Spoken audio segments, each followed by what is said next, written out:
తెలంగాణ రాజకీయాల్లో ఎక్కడ చూసినా ఓ యంగ్ లీడర్ గురించే ఇప్పుడు టాక్ నడుస్తోంది. తండ్రి చాటు బిడ్డగా ప్రస్థానం మొదలుపెట్టిన ఆయన ఇప్పుడు రాజకీయాల్లో డైనమిక్ లీడర్ గా దూసుకుపోతున్నారు. అతి చిన్న వయసులోనే అసెంబ్లీకి పోటీ చేసి కాకలు తీరిన మహామహులను కూడా ఔరా అనిపించారు. సోషల్ సర్వీస్ కోసం తనకంటూ ఒక ప్రత్యేకమైన టీంని తయారు చేసుకుని ఆపన్నుల ఆపద్బాంధవుడిగా, పిలిస్తే పలికే నాయకుడిగా గొప్ప పేరే తెచ్చుకున్నారు. ఆ యంగ్ అండ్ డైనమిక్ ఎమ్మెల్యేనే మైనంపల్లి రోహిత్. మరి రోహిత్ గురించి ఎందుకింతలా జనం చెప్పుకుంటున్నారు? Watch the story. తెలంగాణ రాజకీయ రంగంలో ఇప్పుడు చర్చంతా ఓ యంగ్ అండ్ డైనమిక్ లీడర్ చుట్టూనే తిరుగుతోంది. ఆ యువ నాయకుడి పేరే మైనంపల్లి రోహిత్. అందరి అంచనాలు తల్లకిందులు చేస్తూ అసెంబ్లీకి దూసుకు వెళ్లిన రోహిత్ రావుని కేబినెట్ లోకి తీసుకోవడం ఖాయమన్న అభిప్రాయాలు పొలిటికల్ సర్కిల్స్ లో బలంగా వినిపిస్తున్నాయి. ఇప్పటివరకు రాజకీయ రంగంలో ఎక్కడా వినిపించని రోహిత్ ఇంత తక్కువ టైంలో కేబినెట్ స్థాయికి ఎలా ఎదిగాడనే ఆసక్తికరమైన చర్చ నడుస్తోంది. అయితే రోహిత్ రాజకీయ రంగానికి పునాది పడింది సామాజిక సేవా రంగంలోనే కావటం చేత ఎమ్మెల్యేగా ఎన్నికైన అతి కొద్ది కాలంలోనే నియోజకవర్గ పరిపాలనలో తనదైన ముద్ర వేస్తున్నారు రోహిత్. కొంతకాలం క్రితం ఏఐసీసీ అధినేత్రి సోనియా గాంధీని ముఖ్యమంత్రి పీసీసీ చీఫ్ రేవంత్ రెడ్డి కలిశారు. వారి భేటీలో తెలంగాణ మంత్రివర్గ విస్తరణపై చర్చ జరిగింది.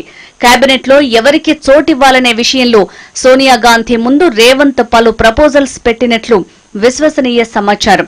ఆయన ప్రతిపాదించిన పేర్లలో యూత్ లీడర్ విభాగం నుంచి మైనంపల్లి రోహిత్ రావు పేరు ప్రముఖంగా ఉన్నట్టు ఏఐసీసీ వర్గాల ద్వారా అందుతున్న సమాచారం. ఇటీవల జరిగిన సికింద్రాబాద్ కంటోన్మెంట్ ఉప ఎన్నికలు రోహిత్ తండ్రి మైనంపల్లి హనుమంతరావు అన్నీ తానై వ్యవహరించారు. మెదక్ పార్లమెంట్ సీటులో స్వల్ప తేడాతో కాంగ్రెస్ ఓడిపోయినా ఓటు బ్యాంకును పెంచి తానేంటో తన సత్తా ఏంటో చాటుకున్నారు సీనియర్ మైనంపల్లి. అంతకుముందు అసెంబ్లీ ఎన్నికల్లో మెదక్ నుంచి బీఆర్ఎస్ నాయకురాలు పద్మా దేవేందర్ రెడ్డిని మైనంపల్లి రోహిత్ ఓడించి బీఆర్ఎస్ శ్రేణుల్లో ఈ తండ్రి కొడుకులు వణుకు పుట్టించారంటే అతిశయోక్తి కాదు. ఇంతటి పటిష్టమైన బ్యాక్గ్రౌండ్ ఉంది కాబట్టి మెదక్ కంటోన్మెంట్, హైదరాబాద్ మాత్రమే కాక యావత్ తెలంగాణలోనూ మైనంపల్లి రోహిత్ రాజకీయ భవితవ్యం మీద అంచనాలు పెరుగుతున్నాయి. మైనంపల్లి రోహిత్ చాలా చిన్న వయసులోనే రాజకీయాల్లో అనూహ్యంగా రాణించారు.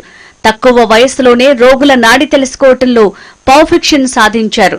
అటు డాక్టర్గానే కాక తనకున్న అభిలాష మేరకు సామాజిక సేవారంగంలో అడుగుపెట్టారు.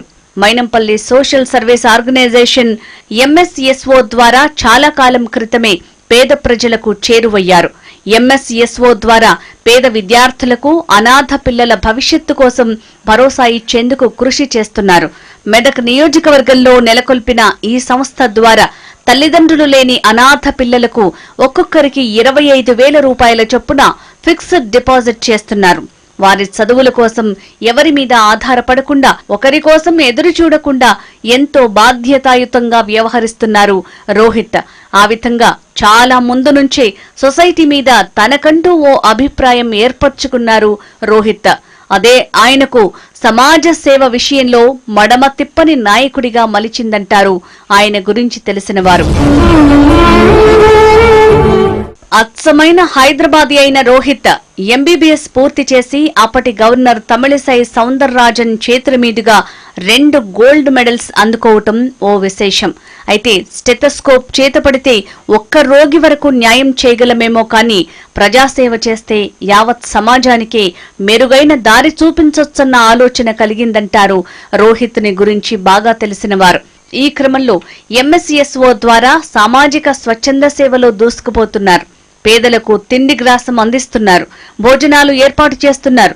చలికాలంలో వణుకు పుట్టించే బాధ తట్టుకోలేని ఎందరో రోడ్ సైడ్ బాధితులకు, పేదలకు ఉన్ని దుస్తులు అందజేశారు.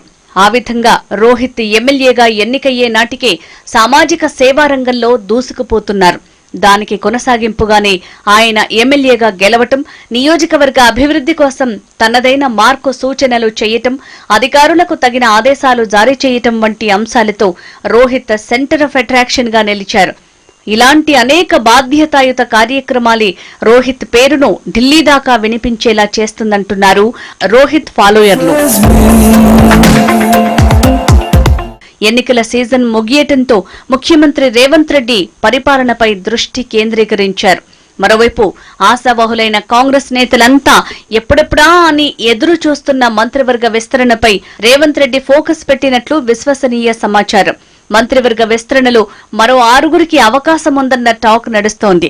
అయితే ఈ విస్తరణలో భాగంగా యూత్ కోటాలో మెదక్ ఎమ్మెల్యే మైనంపల్లి రోహిత్ కి ఛాన్స్ ఇవ్వాలన్న ప్రతిపాదనలు అన్ని వర్గాల నుంచి వ్యక్తమవుతుండటం విశేషం. అంతేకాదు అటు ఏఐసీసీ వర్గాల్లో కూడా రోహిత్ కి చోటివ్వాలనే చర్చ నడుస్తున్నట్టు తెలుస్తోంది. రోహిత్ పొలిటికల్ కెరీర్ మొదలు పెట్టగానే ఓ మంచి బిగినింగ్ జరిగిందంటున్నారు రాజకీయ పరిశీలకులు. ఇప్పటికే ప్రజా జీవితంలో దూసుకుపోతున్న రోహిత్ మంత్రిగానూ చక్కటి పర్ఫార్మెన్స్ కనబరుస్తారని కాంగ్రెస్ నేతల్లో టాక్ నడుస్తోంది. పార్టీ మరింత బాగుపడాలంటే, వచ్చే స్థానిక ఎన్నికల్లో పార్టీ క్యాడర్ను మరింత బలోపేతం చేసుకోవాలంటే రోహిత్ లాంటి యువ నాయకులకు కేబినెట్లో చోటు కల్పిస్తే ప్రభుత్వానికి, పార్టీకి అనేక విధాలుగా మేలు జరుగుతుందంటున్నారు. తెలంగాణపై ప్రత్యేక దృష్టి సారించిన పార్టీ హైకమాండ్ కూడా రాష్ట్ర రాజకీయాల్లో పిన్న వయస్కుడైన మైనంపల్లి రోహిత్ కు మంత్రిగా అవకాశమిచ్చే యోచనలో ఉన్నట్టు అత్యంత విశ్వసనీయ సమాచారం. ఆ అవకాశం వస్తే గనుక చిన్న వయసులో కేంద్ర రాష్ట్రాల పరిపాలనలో ముద్ర వేసే అవకాశం తెలుగువారికే దక్కినట్లవుతుందంటున్నారు రాజకీయ పరిశీలకులు.